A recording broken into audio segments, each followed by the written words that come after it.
In the serene outskirts of Millbrook, a stone's throw from the thriving metropolis of Hartford, Connecticut, a horrendous act disrupted the tranquil suburban tranquility. On a cool autumn day in September 2018, the lifeless form of 17-year-old Sarah Thompson was found in the forest adjacent to her home, a discovery that instilled fear and unease among the locals.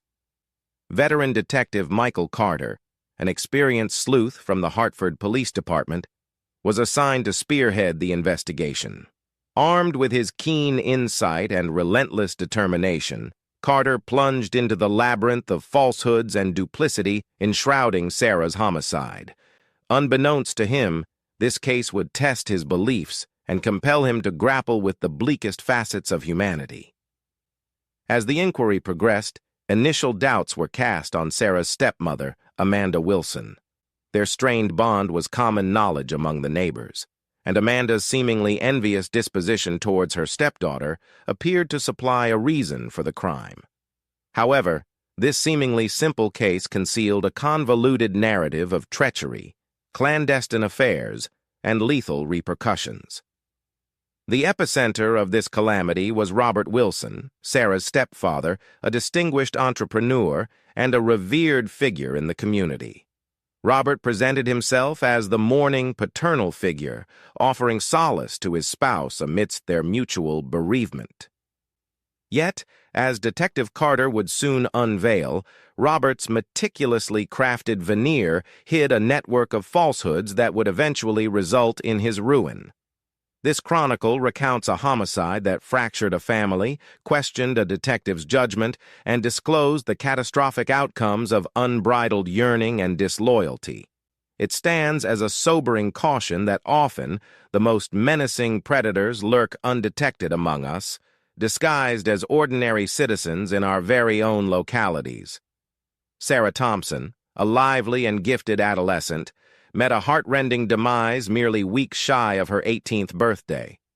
Born to single-parent Amanda Thompson in 2001, Sarah matured into an intelligent and inquisitive girl, perpetually eager to absorb knowledge and traverse the world. From her formative years, Sarah exhibited a fervor for art and literature. Her educators frequently lauded her originality and perceptive compositions, identifying her as a pupil brimming with potential. Sarah's creative flair was showcased on the walls of her secondary school, and she had lately ventured into photography, seizing the splendor of nature in the forest behind her residence, the very same woods that would tragically become the location of her premature end. Despite her scholastic and artistic triumphs, Sarah's domestic life was far from idyllic. At the age of 12, her mother wed Robert Wilson, a prosperous local entrepreneur. While Sarah initially embraced the constancy that Robert introduced to their family, the rapport between stepdaughter and stepfather deteriorated as Sarah transitioned into adolescence. Companions and schoolmates portrayed Sarah as benevolent yet resolutely self-reliant. She boasted a close-knit circle of companions and was recognized for her stance against intimidation in school. Sarah's bond with her mother, Amanda, had always been intricate. As an only offspring, Sarah had been the focal point of Amanda's existence for years. However, Robert's entrance into their lives triggered a transformation in their relationship. Sarah frequently sensed that her mother favored her recent nuptials over their maternal connection, resulting in recurrent disputes and emotional detachment. In the weeks preceding her demise, those in Sarah's inner circle observed a transformation in her behavior. She grew more reserved, dedicating more time to solitude in her chamber, or meandering in the woods with her camera. Her artwork reflected somber subjects, and her usually diligent academic performance started to decline. Sarah's closest confidant, Emily, recalled Sarah appearing preoccupied and troubled. Yet, when queried, Sarah would dismiss apprehensions with a feigned grin and a diversion of topic. Unbeknownst to anyone at the time, Sarah had unearthed a secret that would ultimately cost her life. Driven by her pursuit of authenticity and innate inquisitiveness, she had discovered something that someone was prepared to eliminate, to conceal. Sarah Thompson's youthful existence, brimming with assurance and capacity, was extinguished just as she was on the verge of maturity. She departed, leaving behind a grieving society and an enigma that would rattle Millbrook's foundation. Robert Wilson, 45 years old at the time of Sarah's slaying, projected himself as the embodiment of suburban prosperity. An appealing and esteemed financial consultant, Robert had established a flourishing practice in Hartford, overseeing the finances of some of the city's most wealthy inhabitants. His refined appearance and self-assured manner made him a natural head figure in the community, partaking in the local Chamber of Commerce and mentoring junior soccer. Born into a blue-collar household in Boston, Robert ascended the social hierarchy through an amalgamation of allure, intellect, and relentless drive. He crossed paths with Amanda Thompson at a philanthropic event in 2012, and their whirlwind courtship reached its zenith in matrimony a mere 8 months later. To onlookers, Robert seemed to be the quintessential spouse and stepfather, bestowing stability and fiscal assurance upon Amanda and Sarah. However, beneath the facade of triumph and esteem, Robert concealed sinister secrets and unmet aspirations. The allure of his union with Amanda had swiftly waned, and he found himself enticed by the thrill of a clandestine liaison. For the past year, Robert had been immersed in a fervent affair with Elena Gonzalez, the spouse of his adjacent neighbor and confidant, David. Robert's relationship with Elena transcended mere physical attraction. He felt invigorated in her company, experiencing a bond he thought he had never found with Amanda. The two paramours would rendezvous covertly, pilfering moments of ardor while their partners were occupied or attending to chores. Robert became adept at deception and manipulation to sustain his dual existence. As Sarah approached the end of her adolescence, Robert felt progressively uneasy around her. Her discerning character and sharp eye for particulars rendered him anxious that she might expose his unfaithfulness. He started evading one-on-one time with his stepdaughter, concocting pretexts to evade family suppers and gatherings. Comrades and associates portrayed Robert as captivating and benevolent, always equipped with a quip or a lending hand. David Gonzalez, oblivious to Robert's treachery, frequently extolled him as the optimal neighbor and companion a person could desire. Robert's clients had implicit faith in him, captivated by his self-assured guarantees and remarkable accomplishments. Yet those who knew Robert intimately detected an underlying sentiment of displeasure. His assistant at the financial institution remarked on his mounting irritability and absent-mindedness in the months preceding Sarah's demise. Robert's college friend of many years, Mark Stevens, noted that Robert appeared to be living precariously, as though perpetually glancing over his shoulder. Unbeknownst to anyone, behind Robert Wilson's meticulously constructed persona dwelt a man capable of unspeakable deeds, propelled by desperation to safeguard his secrets and uphold his lifestyle at any expense.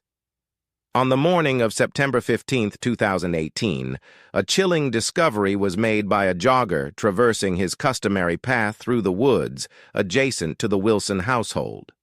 Beneath a crude amalgamation of foliage and branches lay the remains of Sarah Thompson, inadequately concealed and bearing evidence of a ghastly crime.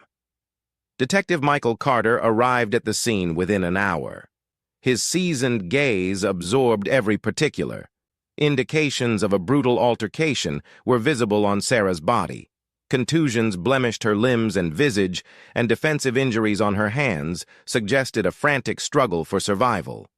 The fatal wound was unmistakable, a laceration across her throat, seemingly inflicted by a serrated edge.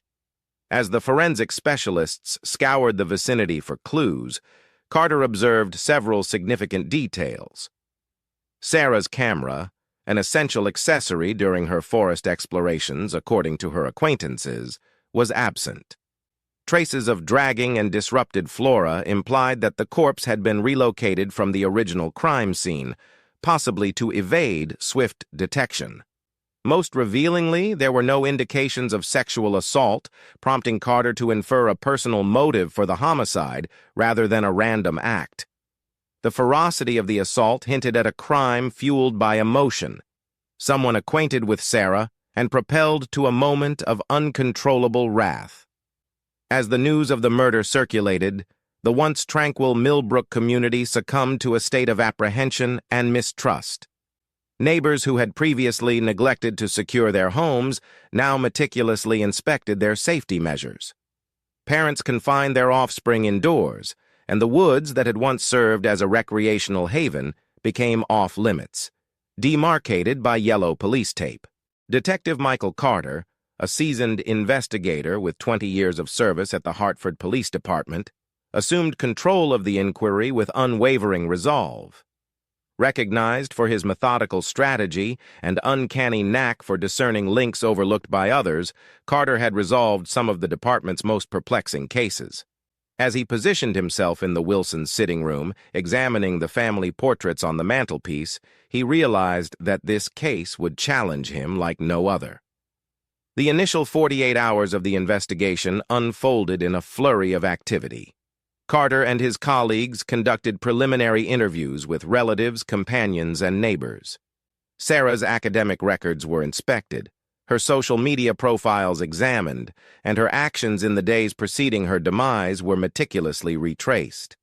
Robert Wilson, seemingly stunned, offered a comprehensive narrative of his location on the night of the homicide. He asserted that he had been laboring late at his workplace, a claim substantiated by security recordings and his assistant's statement. Amanda Wilson, still noticeably upset, endeavored to preserve her poise during her interrogation. She conceded that she had quarreled with Sarah the day prior to her vanishing, but maintained that it was merely ordinary maternal-daughter discord. As Carter probed further, an image surfaced of a family beset by strain. Neighbors recounted recurrent disputes between Sarah and her mother, their elevated voices frequently resonating across well-groomed yards. Sarah's closest companion, Emily Chen, disclosed that Sarah had been progressively discontented at home, sensing confined and misconstrued. The forensic team's preliminary discoveries presented more puzzles than resolutions. Trace evidence discovered on Sarah's attire didn't correspond to samples obtained from Robert or Amanda. The murder weapon, presumably a hunting knife or comparable serrated blade, remained elusive despite an exhaustive exploration of the Wilson property and adjacent regions. A significant development transpired when Carter questioned Elena Gonzalez, the Wilsons' adjoining neighbor. Elena, visibly anxious during the conversation, mentioned that she had witnessed Sarah arguing with Amanda in the driveway the day preceding her disappearance. More intriguingly, Elena inadvertently revealed that Amanda had always appeared envious of her daughter's youthfulness and attractiveness. This data, combined with the turbulent domestic atmosphere and Amanda's uncertain alibi for the night of the murder, prompted Carter to concentrate his efforts on Sarah's mother. He hypothesized that accumulated animosity had ultimately erupted, culminating in a confrontation that proved fatal. As the inquiry entered its second week, Carter felt assured that they were pursuing the correct lead. He procured a warrant to examine Amanda's private possessions and correspondences, hoping to discover the pivotal piece of evidence that would unravel the case entirely. Nevertheless, a persistent uncertainty lingered in Carter's consciousness. Robert Wilson's composed disposition and impeccable alibi struck him as excessively orderly, excessively opportune.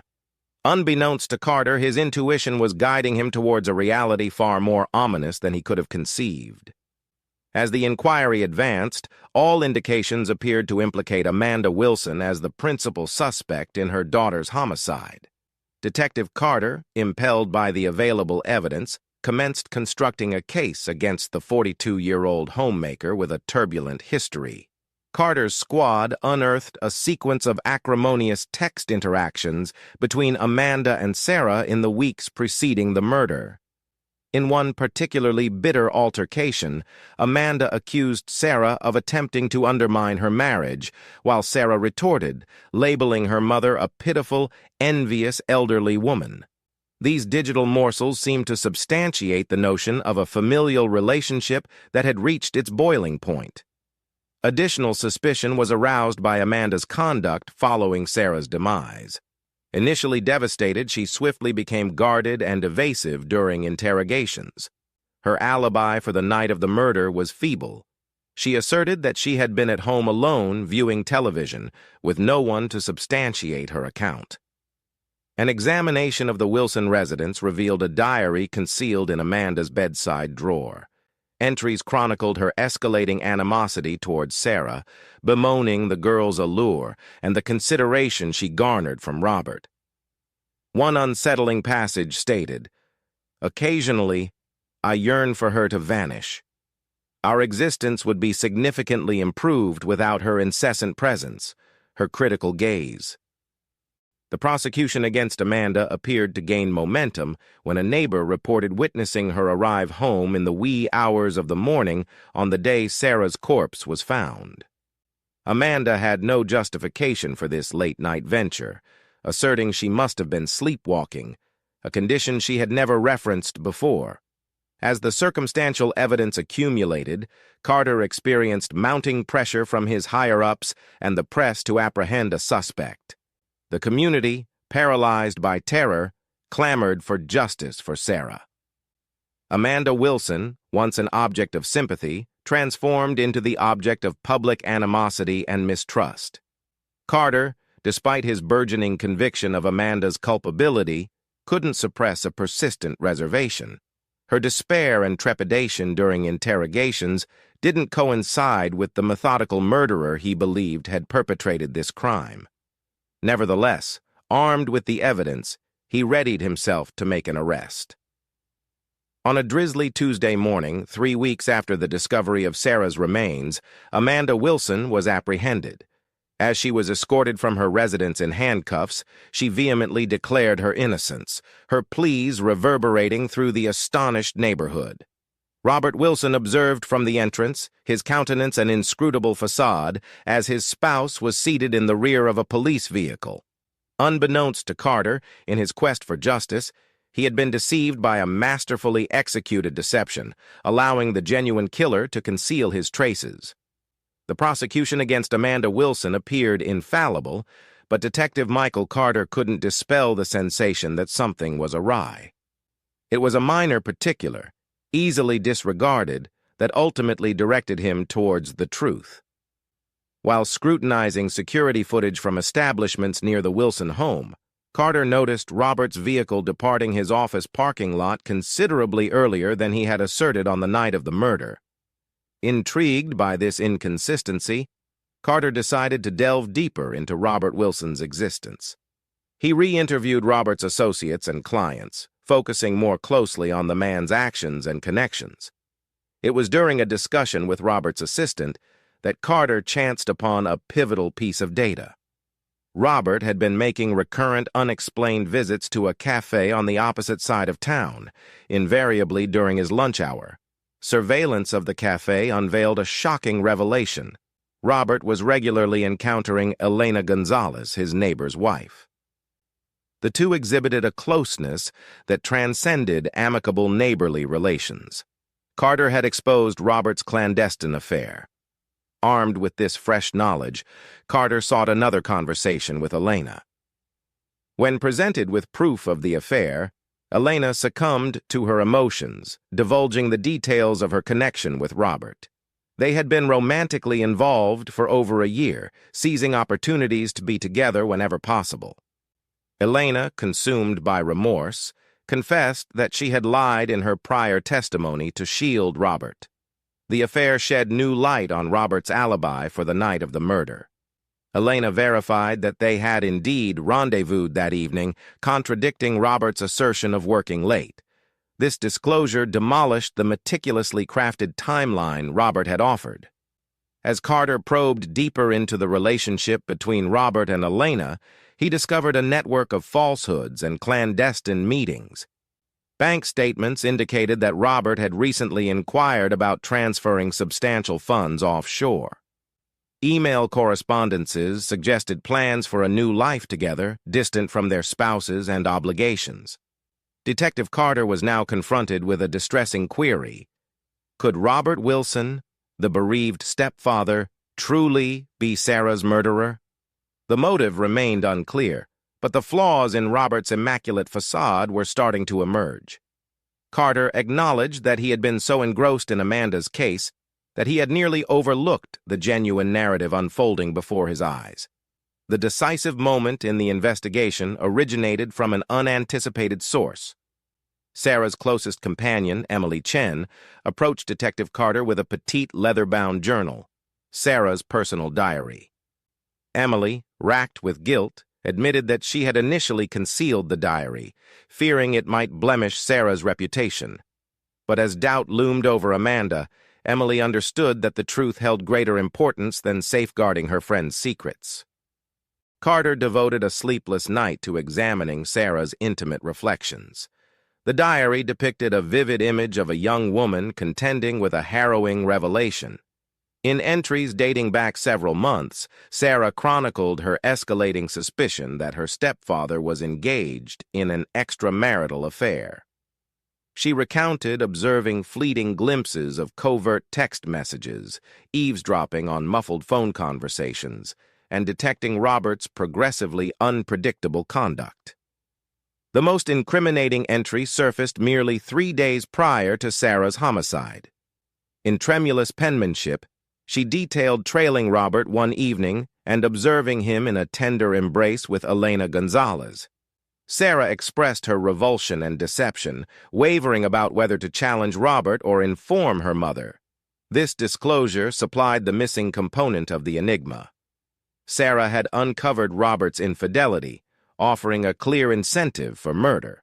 Robert, a man who had constructed his existence on meticulously preserving appearances, confronted the prospect of forfeiting everything: his matrimony, his standing, and his fiscal security. Equipped with this fresh data, Carter revisited the forensic evidence. He instructed a more meticulous examination of Sarah's attire, specifically seeking trace evidence that might have been disregarded. The findings were enlightening. Fibers discovered on Sarah's jacket corresponded with those from a scarce wool blend utilized in Robert's costly suits. Additionally, a reevaluation of Sarah's phone records displayed a sequence of calls to Robert's office number on the day of her disappearance. The calls were transient, implying Sarah might have been attempting to confront her stepfather or schedule a meeting.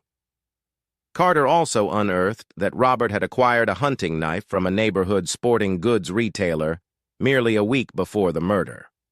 The knife, suspiciously absent from the Wilson residence, coincided with the type of weapon presumed to have been employed in the crime.